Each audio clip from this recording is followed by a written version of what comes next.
જ્યારે કોઈ વ્યક્તિ તમને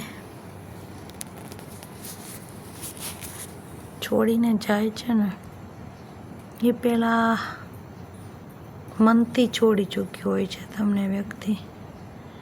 પછી એવો અહેસાસ દેવરાવે છે કે તમારો જ બધો વાંક છે. પછી તમને મનથી ભાંગી નાખે છે. ખૂબ જ માનસિક રીતે તમારો વાંક દેખાડીને તમને માનસિક રીતે એકદમ ભાંગી નાખે છે. તમારું સાથે માઇન્ડ ગેમ રમે અને પછી એ છોડીને જાય ને ત્યારે તમને એવો અહેસાસ કરાવતું જાય કે તમારા વાંકના લીધે તમને છોડવામાં આવ્યા છે. પછી સામેવાળું માણસ હોય ને, આ ગિલ્ટમાંથી એને બહાર નીકળતા ખૂબ બધો સમય લાગે છે.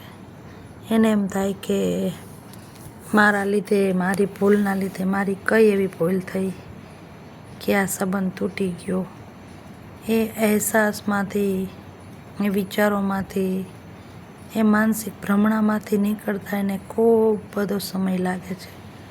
અને ત્યાં સુધીમાં એ માણસ તૂટી ગયું હોય છે. એટલે એને એના માનસિક રીતે તૂટેલા મનને, એના લીધે એના શરીર ઉપર અસર થાય છે. બધામાંથી નીકળતા ખૂબ વાર લાગે છે. એટલે એક સમય ઉપર કોઈ પણ સંબંધ બાંધતા પહેલાં વ્યક્તિને ચકાસવો ખૂબ જરૂરી છે. નહીંતર એ તમારી જિંદગીમાં મોટું તોફાન લાવી શકતું હોય છે.